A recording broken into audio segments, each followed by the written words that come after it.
And what I'm going to do is I'm going to talk about 7 different areas of technology that will be different by the year 2025 rolls around. And again, these aren't just things I've plucked out of thin air. These are things that I've done a lot of research on and worked through to make sure that I've got up-to-date and valid information. So there's 7 areas of technology I'm going to talk about. The first one is mobile internet. At the moment, we have 5 billion people across the world that have mobile internet. By the year 2025, there will be more people with access to mobile internet than access to electricity.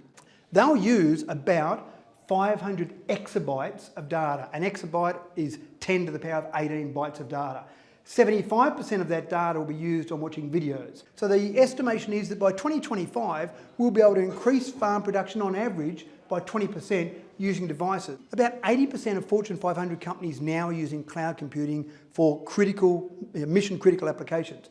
And to give you a specific example, back when I was installing computers for clients, Exchange Server was something that a lot of clients wanted to give them access to email and shared calendars and a whole range of things that organisations loved in a large organisation. But the problem was to install an Exchange Server was about $10,000. Jump forward a few years, the cloud computing paradigm says, don't worry about spending $10,000 on an Exchange Server.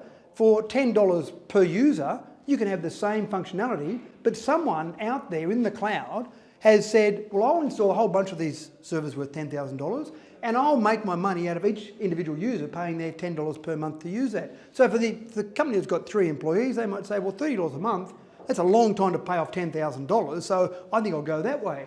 Now, robots are used at the moment for 12% of the manufacturing workforce across the world. You have a robot that does whatever you want it to do. So we'll start to see robots in everyday life. And again, by the year 2025, you will have people who will have robots in their homes. I don't mow my lawn anymore. My lawnmower undocks twice a week, mows my lawn, mulches it to keep the moisture in the soil, and then docks itself back again. Electric vehicles will be 20% of our new car sales by 2025, regardless of whether politicians advocate or talk against it, because the market is taking us there.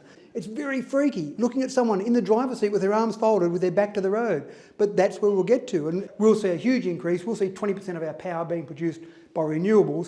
So let me just paint a very small picture of how our world may look by 2025. Pick a family with 2 kids. Mum and Dad get up in the morning, Mum's got an early start to work, so she goes and jumps on her autonomous vehicle and tells it to take her to work, but pick up Billy and Mary on the way to save a bit on the trip to work. Picks up Billy and Mary, drops Mum off to work while they've sat around in the back doing a bit of work, catching up with each other maybe, drops them off to work, and then the car comes back home with no driver, with no passenger, to pick up the kids for school. Car drops them off to school, comes back home, Dad's going to go down to the supermarket to get a few veggies. He doesn't like to get them home delivered, he likes to look at the veggies still, gets in the autonomous car, goes down, picks up some veggies, comes back home, but then the car goes off and is used by people during the day. That's the modern day of a modern family, if you like.